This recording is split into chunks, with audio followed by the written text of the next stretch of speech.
Ojo Loco, c'est l'histoire d'une poignée d'étudiants cinéphiles qui visionnent et concoctent chaque printemps une sélection de fiction et documentaires venus d'une trentaine de pays. Depuis 7 ans, un public fidèle s'est attaché au festival. Tout me plaît. Que les Français découvrent notre culture, diffuser les films, voir les réalisateurs, amener mon fils, qu'il découvre, voilà.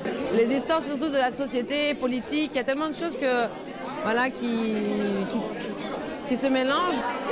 Avec la complicité du Méliès et de la Cinémathèque de Grenoble, le festival a invité de nombreux cinéastes.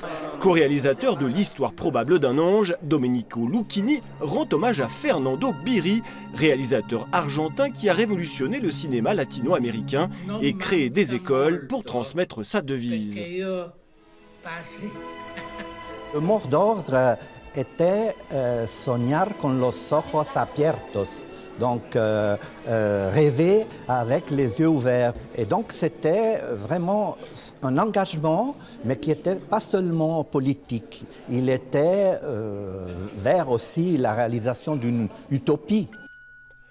Également dévoilé aujourd'hui, Deslembro raconte le retour à Rio d'une ado exilée en France durant les années de dictature militaire. Cette fiction, en partie autobiographique de Flavia Castro, met en lumière cette histoire sombre du Brésil que l'actuel président Bolsonaro veut réhabiliter. Il y a beaucoup de sensations dans le film qui sont des sensations que j'ai vécues, que j'ai eues, sauf le fait que vraiment elle est enfant d'un disparu politique. Et ça marque toute sa vie d'une manière très forte. Et c'est ce qui est en train d'être nié maintenant au Brésil par ce président et tous ses acolytes.